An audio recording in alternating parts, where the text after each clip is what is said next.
I remember a specific Friday night in 2018. I had been in Warsaw for the past almost 2 years. I scrolled through my phone and realized I had 500 contacts, but nobody to call. I had people to drink vodka with, I had colleagues who said "Cześć" in the hallway, but I didn't have a single person who knew who I really was. I felt like a ghost.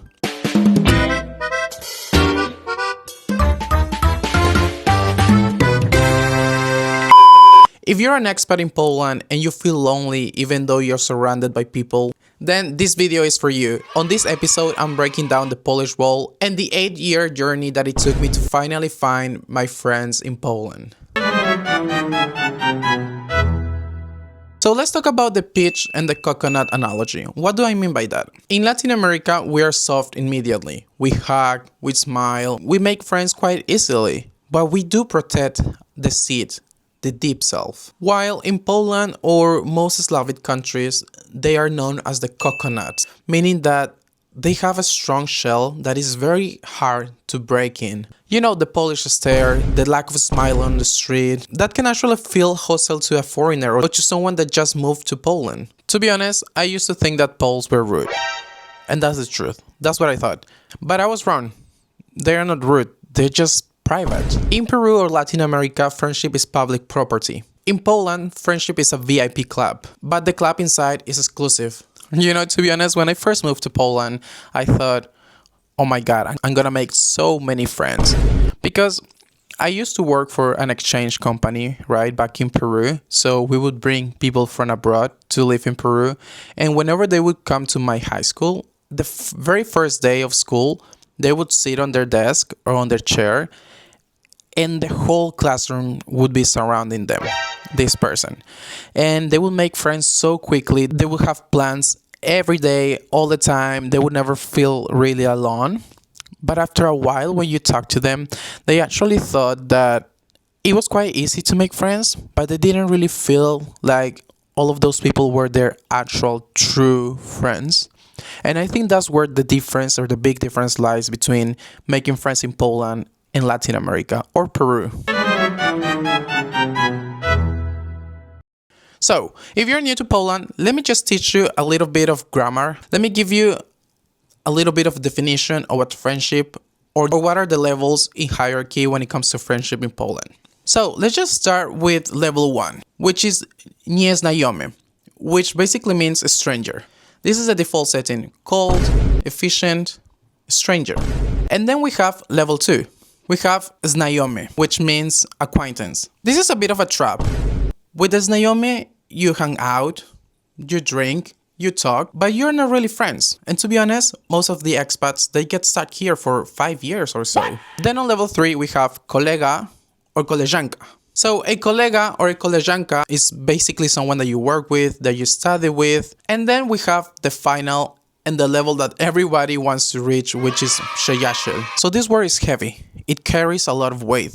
And what do I mean by that? A Przyjaciel isn't just someone that you drink beer with. It's not someone that you just go for breakfast with, or it's not someone that you just say hi on the hallway. A Przyjaciel, it's someone that visits you at the hospital when you're feeling sick. A Przyjaciel, it's someone that helps you carry a heavy sofa when you're moving to a new apartment, which is on the 7th floor. A Przyjaciel is someone that calls you at night when you're feeling sad or bad. And to be honest, it took me over 4 years to actually get this title from a Pole. And I'm not gonna lie, I cannot sit here and say after 8 years I have so many friends in Poland, because I think in Poland friendship is something that you really need to take care of. And what do I mean by that? Poles are not the kind of people that are low maintenance. They are not. Poles, they like to be checked in. They like to be talked to. They like to be asked, how are you? And in Poland, it's not like in Latin America. In Latin America, you see someone and you say, hey, how are you? Hey, what's up? How is it going? Just like basically in the US as well, you know? But nobody really means to know how you're actually doing. You know, when someone asks you, hey, how are you? You just say, hey, all good. What about you? You know? But in Poland, when someone asks you, how are you, jak się masz, they actually mean it. They actually want to know. And if you're gonna ask someone, how are you, just be careful, because they will think that you actually want to know how they are doing, you know. So in Poland, if you start making friends, they are not the kind of people that you can stop talking for months and months and then they will be there. No, they are the kind of people that you need to continue on talking, that you need to invite them out. They're not really the kind of people who will, I mean, most of the time, they're not the kind of people who will take initiative to invite you out for coffee or something. But if you do invite them out for coffee, if you consider them, they will start considering you also, you know? They will think that you're genuine and that you want to be part of their group and you want to actually get to know them. So my advice is that if you see that a Polish person is kind of interested in you, or like if they invite you out for coffee, say yes. Don't say no, because if you say no, it's very likely that they are not going to invite you anymore. They are very selective with the people that they get to know or that they hang out with. So if they're inviting you out for a coffee or for whatever, it means that they actually like you, or at least that they see potential in you, however that sounds, or that they find you interesting. So go for it. Don't be shy. It may be awkward and strange at first because you probably come from a different culture, but that's my advice. Go for it. Don't say no. Once you reject their invitations, it's very unlikely that they will probably invite you again. So in my previous episode, I talked about narzekanie, which basically means to complain. And I know it sounds funny, it sounds ridiculous, but it really is a thing. In Poland, to complain, it's a way of bonding, you know? Once you stop and you drop the act of being fully optimistic and charismatic, and maybe you are, but like not all the time you have to be like that, you know? In Poland, it's a way to get to know someone. For example, if you're at the bus stop, and you come smiling to a stranger, you know, and you smile to them, you're like, oh, hello. It's very likely that they're gonna look at you like, do I know you? What are you doing? But if you come to a bus stop and you see someone there and you say like, the weather is so bad today, right? It's very likely that they will turn around and they will be like, bro, the weather is shit. Like, it's so cold and whatever. And that's really a way for you to start bonding with someone. Because to be honest, optimism in general here, it can feel like fake, but then a struggle is real, and they like that. Then we have key number 2, the invitation protocol. And this is a very serious topic. If you've ever invited to a Polish home, you've made it. Trust me, if a Polish person invites you to their house, that's it. You made it. Maybe you're not their best friend, but it means that they trust you. It means that they genuinely like you. Polish people, they don't just invite anybody into their houses. So when you get into their houses, and if they ever invite you to their house, please don't say no. Because again, if you say no, it's very likely they are not going to invite you again because they think that maybe you're not interested, or maybe that you're even rude. Because again, the shell of them is very hard to break in. But once you do that, they are very warm, they're very soft, and they really want you to get to know them. And for a Polish person, their house, their home is very sacred. So if they ever invite you, it means that you made it. So congratulations. And just follow the simple rules, you know. In Poland, when someone invites you to their home, you take off your shoes. Unless they tell you, hey, you know, you can keep them. This is to show respect. This is to show that you care about the efforts that they made to clean their houses. Because trust me, and I'm pretty sure that if they ever invite you to their house, they are gonna clean. They're gonna make sure everything looks nice, that everything looks perfect. So just be considerate of that. They're probably very likely they're gonna make cake. So my biggest advice for you, if they ever make you cake and they ask you, hey, how is the cake? You have to say, it's not too sweet, it's good. These words are like heaven to them. Because when you say it's not too sweet, it's perfect, they think it's the biggest compliment. So whenever they invite you for cake, you always say that. It's not too sweet, it's perfect, it's good. And they're gonna love you. Most of them, when they invite you to their house, it's more of like a test, you know? So if you're on your phone and you're not really paying attention to them, they will think that you're being rude, that you don't care about them. And trust me, they really care about that. You know, for them, you being on your phone, it means that you just don't care about them. In Latin America, in Peru, when I'm with friends, I'm on my phone, not all the time, but it's okay. It's normal because we show affection in a different way most of the time. Doing these kind of things that to us look small, they don't really mean much, you know. But in Poland, you'll be on your phone, you're not really remembering what they told you, you're not really paying attention to what they told you, you asking the same questions again and again. It basically tells them that you don't care about what they're saying, that you don't care about the effort that they are making, that you don't care to listen to them and you don't care for them. So be careful on that.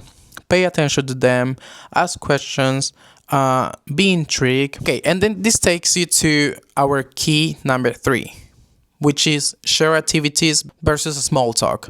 As I said, in Poland, they're not really big on small talk. In Peru or in Latin America, we definitely are. You know, you see someone on the street, you do some small talk. You meet someone, you do a small talk. You go for a coffee, well, not really for a coffee, but you go to eat something. You go for a walk.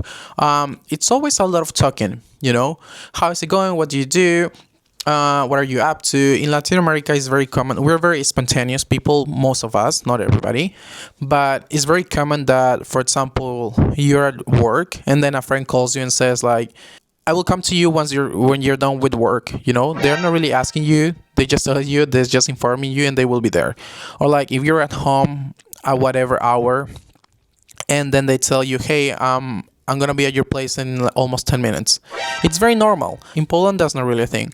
In Poland, they are more like shoulder to shoulder doing activities rather than face to face small talk. For example, you can go hiking, you can do some pottery together, you can do some climbing, bouldering, playing volleyball. It's a really big opportunity to get to know Polish people through activities. You know, being Peruvian or being Latino in Poland or in Warsaw, it's like a double-edged sword. What do I mean by that? Here, because you're Latino, you're immediately called or labeled as exotic or as different, and which can be good because people are actually curious and they can be curious about you. You know, they may want to know more about where you come from, what are you doing here. But at the same time, people also assume that you're temporary. And again, Polish people, they do take the time to make friends and to choose their friends wisely. So most of the time, if they know that you're just temporary here, it's very hard for them to put their walls down and to actually give you the time of the day, you know. And by that, I mean, not like they're not gonna talk to you at all, but like for them to actually make the effort to include you in their group of friends or to actually make the time or the effort to be your friend. They usually think that you're here on Erasmus or that you're just here to party and then to have a crazy life. And they just don't really have or put the time to invest in a friendship when you're very likely to leave in 6 months. You have to show that you're learning the language. And trust me, this is the biggest icebreaker. Once you say anything in Polish, even if it's just dzień dobry, which is good morning, or like cześć, which is hello, they would just turn around and be like, oh wow, you speak Polish, even though you just said 1 word or 2 words, you know. But they really appreciate you learning the language. And trust me, once they see that you're staying or that you're putting the effort, their walls will come down. Okay, so you must be wondering, but where do I find these people? Where do I find friends? Where can I go to make friends? In Poland, you cannot just go out and expect to make friends on the streets. It doesn't work like that. And if it does, congrats to you. That is very rare. But if you want to make friends, especially in Warsaw or all over Poland, there are many groups online about expats living here. There are many Polish people interested in several languages. There are many tandem encounters, tandem meetups. So if you go on Facebook, for example, you can search for learning Spanish in Poland, for example. So go on Facebook groups, find these groups because it's a really big thing here. They love to meet in a restaurant or like a cafe, and they just like to practice their language skills, you know? So if you're Latino or if you speak Spanish, there are lots of Polish people that they know Spanish and they really love the opportunity to learn the language. Also, if you're at work, my biggest advice is Polish people, they usually will be interested, not all of them, but most of them, they will be interested to know where you come from. And usually the biggest question that they will have for you is like, why did you move here? They always ask you why, as if it's a wild thing to do to move to Poland. So take that as an advantage. You need to put in the effort if you want to make Polish friends. Also, one thing that I was really shocked about, Polish people are really into salsa or bachata classes or any Latino kind of dance. So that's a huge way or a big opportunity for you to meet people here. Join those groups, join those classes. But if you're Latino, they are also obsessed with Latinos and like the culture. They're very intrigued and they love to dance salsa and bachata. And to be honest, I was super surprised because most of them are really good. I'm not gonna lie, the salsa here looks very different. So if you ever see Polish people dancing salsa, you're gonna be surprised, especially if you see them dancing bachata. You're gonna be like, what is happening right there? Because it's very different. But they will see that you just do this and they will be like, wow, oh my god, you know how to dance. So take that as an advantage. Even if you think that you can dance, they will probably think that you can dance and that you're really good. So take that as an advantage. Get to know people, invite them out, tell them that you can teach them to dance salsa or something, and they will love that. The Polish coconut is hard to crack. It's exhausting. You will feel lonely, but I promise you this. A Polish friend, it's a friend for life. There is no superficiality. Once you're in, you have a family. And that is worth every awkward silence on the bus. So I would like to know, are you a coconut or are you a peach? And if you live here or if you lived here, how long did it take you to actually find your tribe, to find your Polish friends, or to even find just one Polish friend? Because to be honest, and being totally fully honest, most of the time, you're not gonna make tons of Polish friends. You most likely are gonna make one or two, and the rest are just gonna be your koleżanki or kolega, or just your friends from work, but they're not really gonna be your actual friends. So how long did it take you to find actual friends here or your actual friend here? And how hard was it? Let me know down in the comments. I will be reading them the whole week and I will be replying to all those comments. So if you want to know how I actually changed my personality, check out this video about the 5 habits that I picked up after living in Poland for 8 years. Thank you for checking in with me once again and see you next Monday on the Expat Check-in. Do zobaczenia, nos vemos, ciao!